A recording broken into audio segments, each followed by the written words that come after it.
They called it the Orrak Warbeast, the most feared predator in the galaxy. A creature that could tear through steel as if it were paper.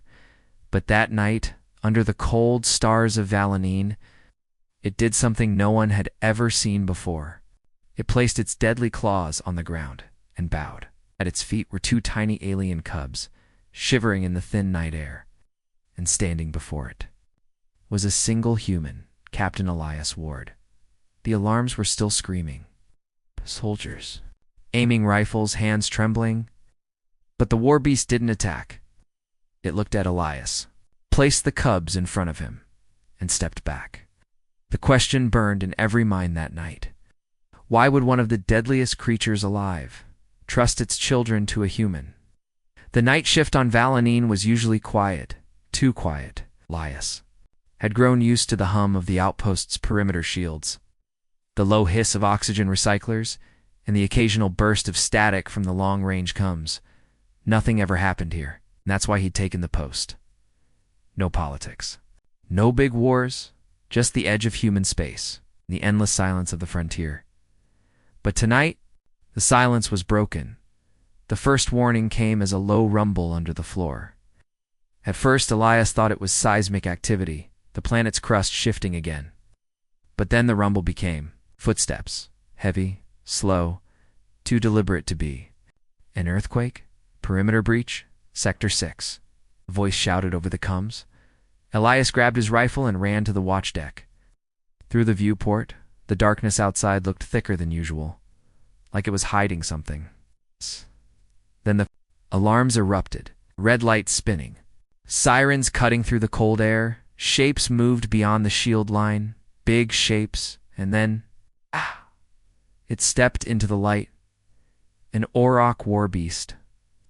The soldiers around Elias froze. Everyone had heard the stories colonies wiped out. Armored vehicles, torn apart like toys, entire platoons erased in minutes. The Orrak were apex predators from a war humanity barely survived a generation ago. And now, one stood at their doorstep. Its eyes glowed faintly under the outpost floodlights, scanning. The humans. Its body was a mountain of muscle, covered in dark ridged armor plates that shimmered faintly with bioenergy. Each claw was longer than a man's arm. Elias raised his weapon, but the Warbeast didn't move. Instead, it bent down. Slowly, something shifted in its massive arms, two small shapes, wriggling, making faint whimpering sounds. Cubs Orrak.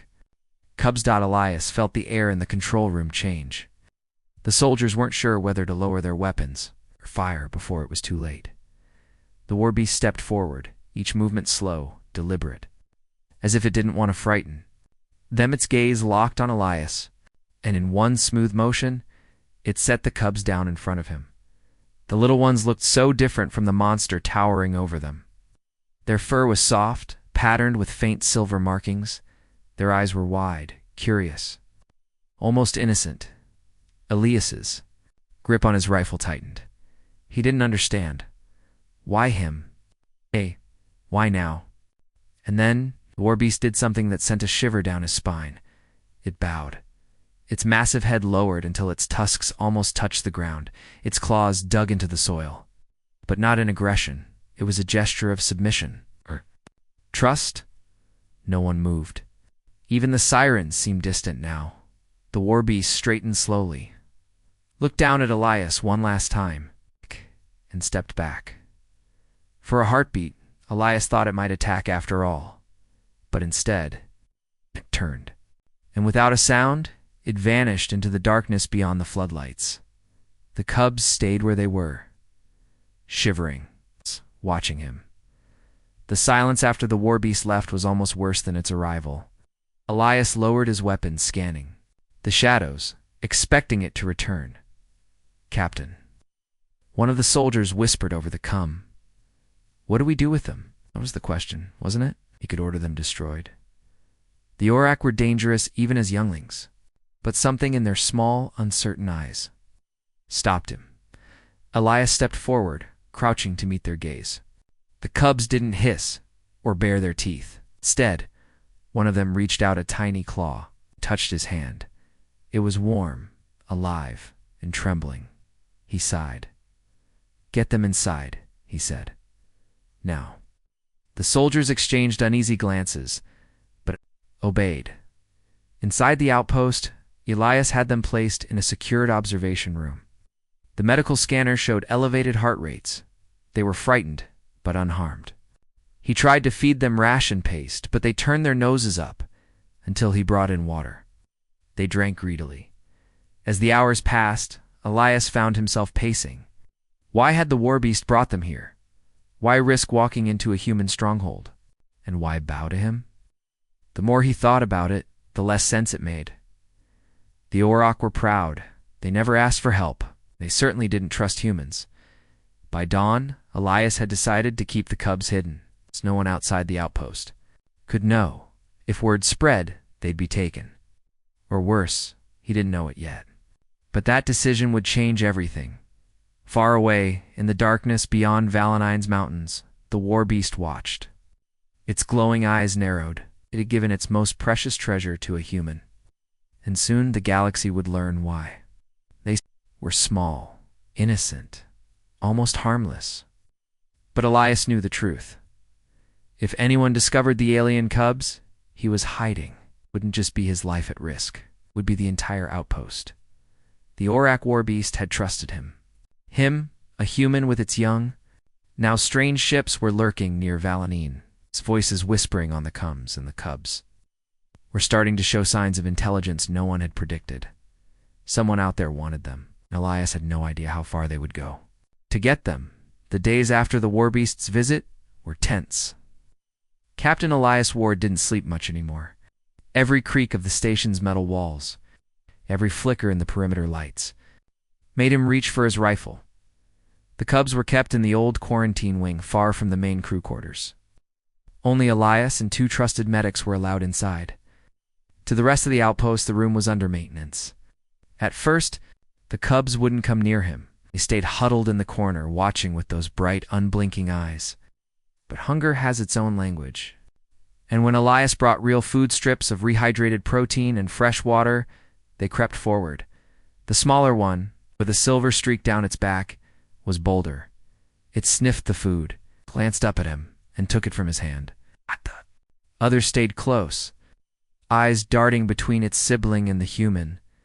Elias had seen dangerous animals before, predators that could be tamed with patience. But these cubs, they were different. It wasn't just instinct guiding them. It was thought. One night, as he checked the security feeds, Elias noticed something strange. The quarantine room's door unlocked itself. Not jammed, not forced. It simply clicked open. He rushed down, rifle in hand, and found the cubs sitting in the hallway. The smaller one looked almost proud. On the wall beside them, a panel cover was hanging open. Elias knelt, shining his light inside. The control wires had been rearranged, not chewed, not clawed. At rewired, he stared at the cubs. "You didn't just open the door, did you?" he muttered. They tilted their heads. The silver-streaked one let out a small sound, almost like a laugh. Over the next week, the cubs grew more curious. They learned how to activate the station's water dispenser. They figured out which cabinet held the food supplies. And once, Elias caught them watching the outpost's security cameras. The medics thought it was just mimicry animals copying what they saw humans do. But Elias wasn't so sure. The cubs weren't just copying, they were planning. It was during the 3rd week that the first real danger appeared. The outpost's cums picked up a faint looping signal. It wasn't standard military code. It repeated every 90 seconds. A single phrase in Galactic trade language. "The young are here. No coordinates, no names." But Elias felt cold just hearing it. He ordered the cums officer to delete all records of the signal. Must have been an equipment glitch, he told the crew. But in his gut, he knew it wasn't. That night, he stood at the viewport, staring into the black beyond the shield line. And there, just for a moment, he saw it. A faint, distant flash. Too far for a patrol ship. It's too deliberate to be random. Someone was. Out there, watching life inside the quarantine wing became more dangerous. The cubs were growing stronger, Faster. Elias had to bolt the door from the outside now. Not because they were trying to escape, but because he was afraid someone might try to get in. The silver-streaked cub had started making sounds that almost matched human words. At first it was just single syllables. Eat. Water. Out. Then one night Elias heard it say something that froze him in place. Protector? The cub stared up at him, unblinking. Protector, it said again. This time. The other cub repeated it. Elias swallowed hard. That was no accident. They understood 2 days later. The outpost's motion sensors triggered in the southern sector. Elias took a small squad to investigate. They found nothing. No tracks, no signs of entry, but the air felt wrong. Too still. Too quiet. When he returned, his stomach dropped. The quarantine wing's door was wide open. He ran inside, rifle raised, and stopped cold.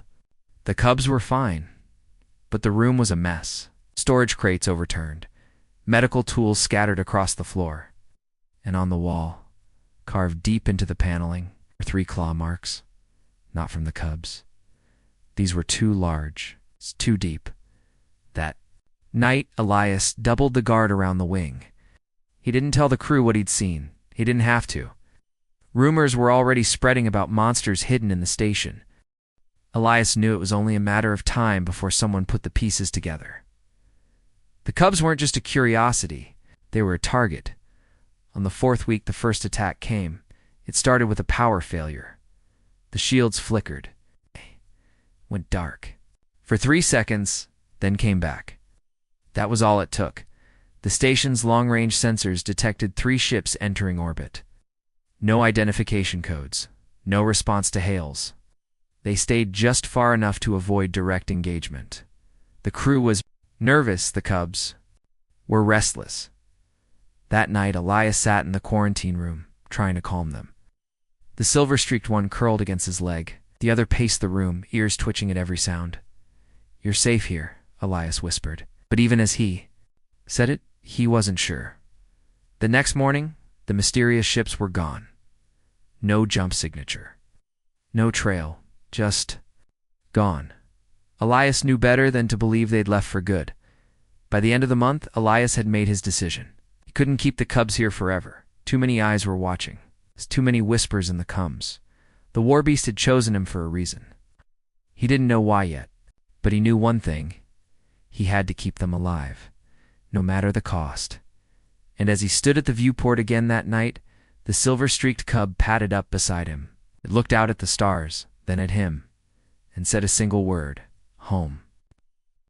Message was short and deadly. They are coming. Hide them, or all will burn. Elias barely had time to read it before the first enemy ships appeared on the edge of the system. And this time, they weren't here to talk. The Orrak cubs were no longer safe on Valanine. Somebody had betrayed their location. And now heavily armed mercenaries were closing in. Elias had 2 choices. Hand them over, or fight a battle he couldn't possibly win. The signal came in just after midnight. Elias was on the watch deck, sipping cold coffee, when the cums unit crackled to life. No hails, no call sign. It's just a faint voice. Distorted, metallic. They are coming. Hide them, or all will burn. Elias set his cup down slowly. The voice repeated the message, then cut off. He checked the cums log. No origin point. No trace. The signal had been bounced across dozens of relay points, erasing its source. That's when the outpost's tactical display lit up. 3 new contacts. Outer edge of the system. Moving fast. Elias called the crew to battle stations. But deep down, he knew this wasn't a fight they could win. Vela 9 was a small outpost. Shields were strong enough for a meteor strike, but not for heavy weapons. Fire, and the ships closing in, were armed to the teeth. Through the long-range optics, Elias could make out their markings. Dark holes, red stripe across the side. Mercenary fleet, the kind that didn't bother with prisoners. He ran straight. To the quarantine wing. The cubs were asleep, curled together in a corner. For a moment, Elias hesitated, watching them breathe. They looked so peaceful, so unaware of what was coming. Then the station shook, a deep, rolling vibration that made the lights flicker. The mercenaries had arrived. "Captain, incoming hail," the comms officer said. Elias patched it through to his wrist. "Come." A face appeared, human, but with the cold eyes of a predator. A jagged scar ran from his temple to his jaw. His voice was smooth, almost polite. "Captain Ward, I believe you have something that belongs to my employer. 2 young specimens. Hand them over, and we'll leave your station intact." Elias didn't respond. The man's smile widened. "Refuse. I can't promise your crew will survive the next 10 minutes. The hail ended. Elias turned to his second-in-command, Lieutenant Maravos. "Get the cubs to the hangar." Now, her eyes widened. "You're leaving?" "I'm running," Elias said. "And you're coming with me?" The evacuation was fast. Too fast. They had only one small freighter prepped for launch. It wasn't armed. It wasn't fast. But it was all they had. The cubs clung to Elias as he carried them through the narrow corridors. Soldiers stood aside, confused and tense. No one dared to ask questions. When they reached the hangar, the sound of weapons fire echoed through the station. The mercenaries had breached the outer doors. They sealed the freighter's hatch and powered up the engines. Elias strapped the cubs into a makeshift crash seat and slid into the pilot's chair. "Hang on," he muttered, mostly to himself. Hangar's blast doors opened, and immediately the freighter's hull shuddered as weapons fire struck the shield. He hit the throttle. The ship roared forward, skimming low across the station's shield dome before bursting into open space. Behind them, Valenine burned. For hours, Elias kept the freighter weaving through asteroid fields and gas clouds, trying to lose pursuit. The cubs were quiet, their eyes wide as they stared at the stars rushing past. Mara monitored the sensors. "There. Still on us. 2 ships. The third is hanging back," figures Elias muttered. The mercenaries weren't in a hurry. They knew the freighter couldn't outrun them forever. When they finally reached the shadow of a dead moon, Elias cut the engines and let the ship drift. The silence was heavy. Mara turned to him. "What do they want with the cubs?" Elias looked at her, then at the little ones. "I don't know, but I'm starting to think this isn't about a bounty. This is bigger." The silver-streaked cub tilted its head, as if listening. Then, in a small, halting voice, it said, "Fleet." Mara frowned. "Did it just say fleet?" The cub repeated the word. This time, the other cub added something new. "Home fleet." Elias felt his stomach tighten. The cubs knew about an Orrak fleet, and these mercenaries were after them. Meant they weren't just valuable. They were the key to something far more dangerous. The sensors chirped. The pursuing ships had found them. Weapons fire lit up the void, slamming into the moon's surface around them. Elias powered up the freighter again, diving low into the moon's craters. Shards of rock exploded into space as the mercenaries closed in. They needed a miracle, and they got one. A blinding flash lit up the darkness. One of the pursuing ships veered wildly, its hull shredded by a sudden energy blast. The other broke off, retreating into deep space. Elias and Mara exchanged stunned looks. "Where the hell did that come from?" Mara whispered. A new signal pinged. "There comes." No face this time, just a voice. "You have something important. Follow my coordinates if you want to live." Elias hesitated.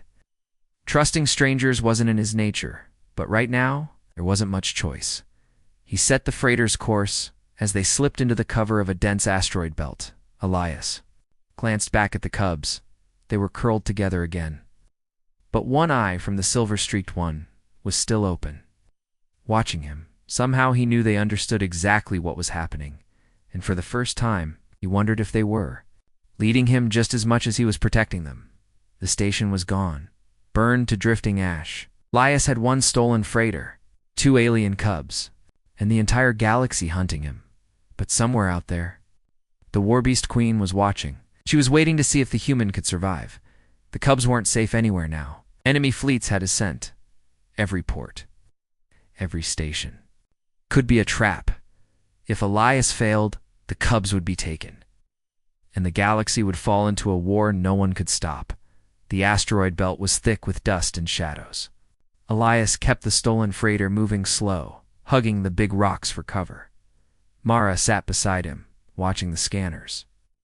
The Cubs sat behind them, strangely calm. It had been hours since the mysterious voice told him to follow the coordinates. So far, no sign of who had saved them from the mercenary ships. Maybe it was luck, Mara said. Elias shook his head. No, that shot was too clean. Someone wanted us alive. The coordinates led them to a gap in the asteroid field, eh? Narrow tunnel of open space. At the far end, the ship waited. It was old, scarred from battles, its hull patched with mismatched plates of metal. But its weapons were very new. It's very powerful. The comms crackled. Freighter, cut your engines and prepare for docking. No sudden moves. Elias hesitated, his eyes on the ship's gun turrets. One volley from those, and the freighter would be dust. He powered down. Magnetic clamps pulled them in. A deep thud echoed through the hull as the docking locks engaged. When the airlock opened, 3 figures stepped inside. 2 were human, armed and armored. The third was tall, thin, skin like polished obsidian, and eyes that glowed faintly blue. Its voice was calm, precise. I am called Varen. I know what you carry, and I know who is coming for them. Elias didn't like being cornered, but he kept his voice even. And who might that be? Varen's gaze shifted to the Cubs. They are not just younglings, they are heirs. It's bloodline of the Orrak Queen that makes them the most valuable and dangerous beings in this sector. Mara frowned. Dangerous. How? Varen stepped closer. Because if they fall into the wrong hands, an ancient war fleet will awaken, and it will burn every world it finds. The silver-streaked cub tilted its head. Elias saw something in its eyes. Recognition. As if it understood every word. Varen noticed too. They know, he said softly. They have always known. The meeting didn't last long. Varen's ship wasn't safe for them either. He offered them a route. A chain of abandoned colonies and smugglers' hideouts that could keep them ahead of the hunters. If they moved fast, Elias accepted. He didn't trust Varen. But right now he had no other choice. The first stop was an abandoned mining station on the edge of a red dwarf star. It was dead quiet inside. No power, no heat. Comfortable, they explored the dark corridors as Elias scavenged supplies. Mara stayed on the freighter, keeping an eye on the scanners. That's when it happened. A faint sound in the distance. Metal on metal. Footsteps. Elias froze. The Cubs were standing in the open, ears twitching. Grabbed them both and ducked into an old maintenance shaft. Through the grating, he saw them. 3 figures in heavy armor, moving slowly, rifles ready. They didn't speak. They didn't have to. Their movements said everything. They were here to kill. Elias waited until they passed, then slipped out the opposite way. He made it back to the freighter and slammed the hatch shut. Go, he shouted. The engines roared to life. The mining station fell away behind them. Its weapons fire lit up the darkness. The chase that followed was pure chaos. Through asteroid fragments, over the shimmering plasma arcs of a nebula, skimming past the surface of an ice moon so close the hull iced over, the Cubs clung to their seats, eyes wide, but they never cried out. Not once. Mara kept calling out distances, enemy positions, escape vectors. Elias kept the freighter weaving like a hunted animal. Still, they were gaining. The silver-streaked cub climbed into the co-pilot's chair. Elias almost pushed it away until he saw what it was doing. Its small claws danced across the console. Its panels lit up. Systems he didn't even know the freighter had came online. A hidden afterburner roared to life, slamming them forward with a burst of speed. The pursuing ships fell behind. Mara stared. Did it just hack our own ship? Elias just grinned. Looks like we've got ourselves a co-pilot. They didn't stop until the hunters were gone from the scanners. The freighter drifted, in the shadow of a massive ringed planet, its golden arcs glowing in the starlight. For the first time in days, Elias let himself breathe. He looked at the cubs. The smaller one curled against its sibling, already asleep. The silver-streaked one was watching him. "Protector," it said quietly. Then after a pause, "Home." Elias didn't know where home was, but he had a feeling they were going to find out soon. And when they did, the real war would begin. They thought the cubs were safe. They thought the safe zone meant peace. But when the doors locked and the guns came out, Elias realized the real danger had been sitting beside them the whole time. A smiling face, a human handshake, and then betrayal. Now, the cubs are gone. The enemy is closing in, and the only question left is, who sold them out? The station at Haven's Reach floated like a city of light in the middle of the black. Its massive ring spun slowly, generating the artificial gravity promised to tired travelers. Elias had heard the rumors neutral ground. No weapons, no war. It sounded too good to be true. Mara didn't like it. She kept her eyes moving, scanning. Every crowd they passed through. "Too many eyes here," she murmured. "Too many ears." The cubs, though, seemed happy for the first time in days. They padded along between Elias and Mara, sniffing the air, gazing at the colors and the strange smells. At Dock Bay 12, they were met by a man in a dark green jacket. He was human, tall, smiling in a way that seemed warm. "Maybe too warm, Captain." "Elias Ward," he said, shaking Elias's hand. "Name's Ren Tolvek. I run the guest quarters for special arrivals. You'll find the rooms here more comfortable than that old freighter of yours." Elias hesitated, but Ren's voice was smooth, confident, and the cubs didn't seem to sense danger.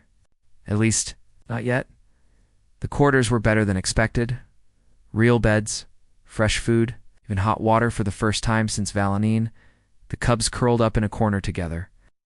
Purring softly in their sleep, Elias almost let himself relax. Almost, but Mara was standing at the window, watching the docking bay below. "His men are still near our ship," she said quietly. "Why watch an empty freighter?" Elias frowned. He didn't have an answer. Later that night, Ren brought them drinks, something sweet, a little too sweet. He told stories of trading, routes, dangerous runs through pirate space, and how Haven's Reach had stayed neutral while the rest of the galaxy tore itself apart. But Elias noticed how Ren's eyes lingered on the cubs. Not with curiosity, it's calculation. It happened just before dawn. Elias woke to the sound of the door unlocking from the outside. Before he could reach for his sidearm, a stun blast hit him square in the chest. Pain, darkness, silence. When he came to, the room was empty. The cubs were gone. Mara was slumped against the wall, her wrists bound. Her eyes burned with fury. "Ren," she spat. It was Ren. Elias forced himself to stand, the stun's aftershock still crawling through his muscles. They stumbled into the corridor, alarms already echoing through the station. People were running, some away from danger, some toward it. From a distant hall, he saw them, Ren and two armored guards, each holding one of the cubs in a containment carrier. The cubs were silent, but their eyes were full of fire. Elias charged. One guard turned, raising his weapon, and Mara was faster. She slammed into him, knocking him against the wall, grabbing the rifle before he hit the floor. Ren didn't even look back. He pushed forward, toward a docking platform. Elias chased, his legs burning. He could hear the sound of a ship powering. Up ahead, the platform doors opened, revealing a sleek black shuttle, clearly military, not civilian. That was when Elias saw the crest painted on its side. It wasn't a pirate flag. It wasn't a mercenary brand. It was worse. The crest of the Orrak Hunters. Ren tossed one carrier into the shuttle and turned to face Elias, smug grin on his face. "You could have been rich, Captain. You could have walked away, but you just had to play hero." Elias's voice was low, dangerous. "You don't understand what you've done." "Oh, I understand," Ren said, stepping onto the shuttle ramp. "And so do they. The cubs aren't just valuable, they're keys. I've just sold them to the highest bidder. Elias lunged. The two men hit the ramp hard, fists and boots flying. Elias didn't care about technique. He just needed to stop him from closing that door. But Ren was fast, desperate. He pulled a knife, slashing across Elias's arm. Elias caught the blade in his other hand, twisting it free, and drove his fist into Ren's jaw. The man crumpled. Elias grabbed the carrier with the silver-streaked cub, but the other cub was already inside the shuttle. The engines roared. The ramp began to close. Elias could only watch as the shuttle lifted away. Vanishing into the black of space, the cub in his arms pressed its forehead to his chest, trembling. Mara ran up beside him, breathing hard. Her eyes went to the empty space where the shuttle had been. "They'll take it straight to the Hunters," she said. Elias's jaw tightened. "Then we go after them." Back on the freighter, the silver-streaked cub climbed into the co-pilot's seat, its claws tapping urgently at the console. A map appeared, dozens of possible coordinates. One flashed red dot. Elias didn't know how it knew, but the cub was telling him exactly where they'd taken its sibling. As the freighter's engines thundered to life, Elias gripped the controls. His voice was steady now. "They wanted a war," he said. "Let's give them one." They were told the Orrak hunters never missed their mark. They were told no one who entered their stronghold returned. But tonight, Elias and Mara were going in anyway. With a cub at their side, one wrong step, they'd be hunted.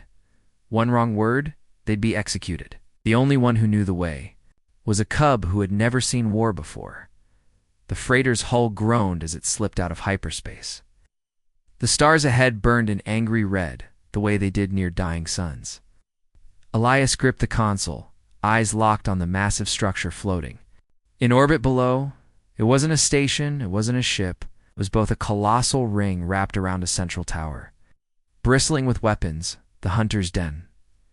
The silver-streaked cub sat upright in the co-pilot's seat, tail twitching, eyes fixed on the target. It let out a low, rumbling sound that was neither fear nor anger, but something older. Mara stepped forward, holding a pack of equipment. Her voice was calm, but her eyes weren't. "You know we're not coming back the same, right, Elias?" Didn't answer. He was already plotting the landing vector. The den didn't have open docks. To get in, you had to be invited, or smuggled. Their solution. A derelict cargo hauler drifting near the den's shadow, its transponder red as abandoned scrap. But inside its cargo bay had just enough space for a human freighter and a lot of luck. The silver-streaked cub moved with uncanny precision, guiding Elias to slip between the den's scanning arcs. It tapped its claws against the console at exact intervals, timing the rotation of the massive ring. Mara watched, uneasy. "It's like it's been here before." Elias didn't reply. We didn't want to ask the question forming in his mind. When? The hauler's automated tugs latched on and dragged them toward the den. There was no turning back. The interior docking port opened like a great metal jaw as the doors closed behind them. Shadows felt heavier. The den's air was thick, carrying the scent of oil, smoke, and blood. Orrak guards moved in pairs, their armor jagged like the teeth of some predatory beast. Every step Elias and Mara took was watched. They wore stolen uniforms, their faces half hidden behind visors. The cub padded along between them, tail low, ears flat. The corridors twisted like a maze, lined with banners depicting hunts that spanned centuries. Some of the prey in those paintings were human. Mara leaned close to Elias. "Your cub's giving us directions?" "Out. But where's it taking?" "Us?" The cub gave no sign it understood, but it kept moving forward, pausing only when patrols passed. They reached a side door, smaller, less guarded. The cub stopped, sniffing the air, then let out a short, sharp sound. Elias opened the door. Inside, the room was dim. Chains hung from the ceiling. And there in the center was the missing cub, its fur matted, its eyes burning bright.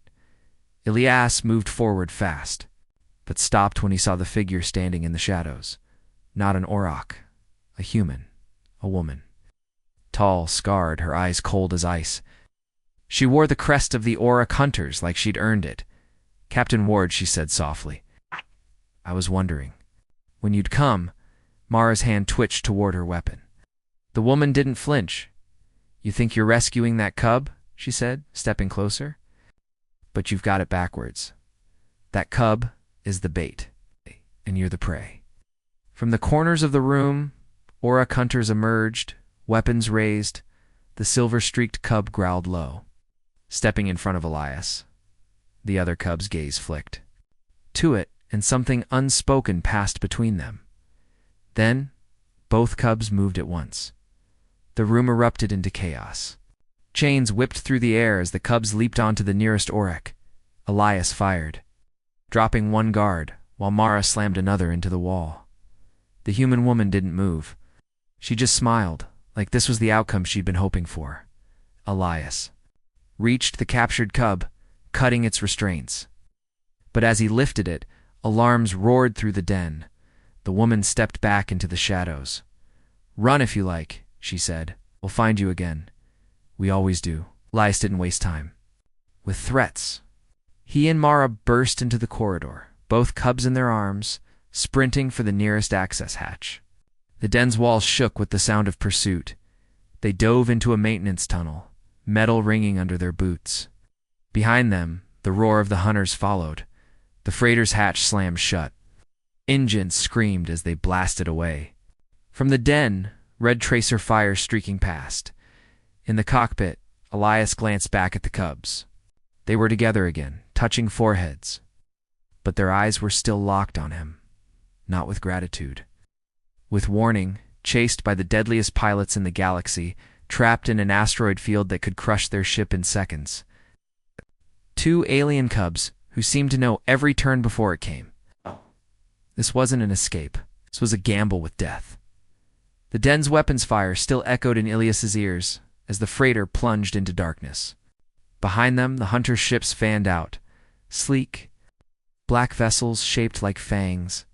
Ahead, the red belt stretched across space like a wound, a churning wall of stone, ice, and red dust swirling in perpetual storm. Some called it a graveyard. Others called it cursed. Elias called it their only chance. The ship trembled as they crossed the threshold. The stars vanished. Instead, the viewport filled with jagged shapes tumbling past, some larger than cities, others small enough to pierce. A hall Mara gripped the co-pilot's controls. "You do realize we're flying blind in here, right?" The silver-streaked cub was already at the console, tapping its claws rapidly against the navigational display. The other cub joined, its ears pricked, eyes following patterns only they could see. Elias frowned. "There, charting a course." Mara's voice was tight. "They're cubs. They don't chart anything." But as the freighter banked sharply left, just before a massive shard of rock tore through their previous path, Elias started to believe otherwise. Behind them, the hunters followed, but not all of them made it far. One ship clipped a spinning boulder, its hull folding inward before vanishing in an explosion of debris. Still, at least 4 remained, and they were gaining. The belt wasn't still. Gravity pockets formed without warning, slinging smaller rocks into deadly speeds. Some pieces glowed faintly red, burning from friction in the endless collisions. It was a place where navigation computers failed, where even the best pilots relied on instinct. Elias didn't have instinct for this place. But the cubs did. They would signal a turn, not with words, but with a twitch of the tail, or a sudden bark. Elias obeyed each time without question. Once, he almost didn't. A narrow gap opened ahead, looking like the only clear path. The cubs both hissed sharply, claws digging into the console. He veered away just in time to see the gap collapse as 2 massive asteroids slammed together. The hunters weren't as lucky. Another ship vanished in a bloom of fire. But the survivors adapted, mimicking Elias's moves. They were learning. Hours seemed to pass, though the chronometer showed only minutes. The belt was endless, shifting, always threatening. Then, without warning, the cubs froze. Their eyes locked on something ahead. A shape too symmetrical to be natural drifted in the dust. It was a ship, or what was left of one. The hull was alien, not human. Not Orrak. Its surface was carved with strange symbols, some glowing faintly red. Elias slowed, scanning. That's ancient. The silver-streaked cub gave a low sound, almost mournful. The other cub pressed closer to it, as if they both recognized the wreck. The hunters were closing in again. One of their ships darted ahead, weapons primed, only to be struck by a sudden beam of crimson light from the wreck. The ship vaporized instantly. Elias stared. That wreck. It's still active? The cubs didn't answer, but their sudden urgency told him enough. They wanted inside. Mara shook her head. You can't be serious. That thing just saved us, Elias cut in. Or tried to. Pushed the ship forward. The wreck's entrance was a jagged tear in the hull, large enough for them to slip through. As they crossed inside, the noise of the belt faded. The hunters pulled back, circling outside, unwilling to follow. The interior was silent, lit only by faint red. Symbols crawling across the walls. The air smelled metallic, ancient. Every surface was smooth, almost grown rather than built. The cubs padded ahead, their paws making no sound. They led Elias and Mara through winding corridors, toward a chamber at the heart of the ship. In the center of the room was a single pedestal. Resting on it was a crystalline sphere, glowing faintly red. The cubs approached it cautiously, ears flat. Elias took a step forward, but the moment he did, the sphere flared to life. A voice filled the chamber, deep and resonant. It spoke in a language Elias didn't know, but the cubs did, I answered. Mara whispered Elias. I think this is why the hunters want them. They can talk to it. The hunters were outside, waiting. The belt was shifting again, and now Elias realized they might be holding the key to something far older and far deadlier than the Orrak. The cubs weren't just alien children. They were the last key to awakening something that could change the galaxy forever. And in the next few minutes, Elias had to decide whether to use it or destroy it. The hunters were closing in. The red belt was collapsing. And the ancient ship's heart was pulsing faster, like it was alive. A wrong choice here wouldn't just kill them, it would end everything. The crystalline sphere's glow grew brighter, bathing the chamber. In deep red light, the voice spoke again, louder, more urgent. Elias couldn't understand the words, but he could feel the meaning. It was asking for permission, not from him, but from the cubs. The silver-streaked cub stepped forward. Its paw touched the sphere. Shockwave rippled through the room. Symbols on the walls flared to life, flowing like rivers of fire. The ship wasn't just a wreck, it was a seed, and it was waking up. Mara backed toward the door. Elias, we've got a problem. They're inside. Hunters flooded into the corridors, dark armor, silent visors. But they didn't fire, they just stared at the cubs and the sphere. One stepped forward, lowering his weapon. His voice was cold. Step aside, human. You have no idea what. They are. Elias didn't move. Then tell me. The hunter's head tilted. They are Orrak-born, but not of this age. They carry the blood of the first Warbeast, the one who once commanded this vessel. They can awaken it. They can end it. We will decide how it is used. Elias's voice was quiet, but steady. No, they will. The cubs looked up at him, small, fragile against the towering hunters, but in their eyes was something ancient. The silver-streaked cub pressed its paw deeper into the sphere. The ship answered. The floor shook. Walls folded back, revealing massive biomechanical limbs unfurling from the hull. The wreck wasn't trapped in the belt. It was part of the belt, and now it was tearing free. The hunters opened fire, but the blasts vanished against the ship's living armor. Through the viewport, Elias saw it, a colossal shape rising from the dust, its form both ship and creature. It let out a sound that wasn't just heard, but felt deep in the bones, the war cry of the first Warbeast. The belt itself seemed to respond. Asteroids shifted, opening a path. Only for them, the cubs turned to Elias. The voice from the sphere filled the room again, softer this time. Elias didn't understand the words, but he knew what they meant. It was saying goodbye. The next moment, the cubs stepped back into the light of the sphere. Their forms shimmered, dissolving into streams of energy that flowed into the walls. The ship's pulse steadied. Its movement slowed, and then it was gone, vanished into the storm of the belt, as if it had never been there. Elias and Mara were left alone in the silent chamber. The hunters were gone too. Only the quiet remained. Back aboard the freighter, Elias sat in the pilot's seat, staring out into the stars. He didn't know where the cubs had gone, only knew the galaxy felt different, safer. For now, Mara placed a hand on his shoulder. Think we'll ever see them again? Elias smiled faintly. If they want us to, we will. Outside. The red belt shifted one last time. For a heartbeat, Elias thought he saw two small shapes darting through the dust, side by side. Then they were gone. The end.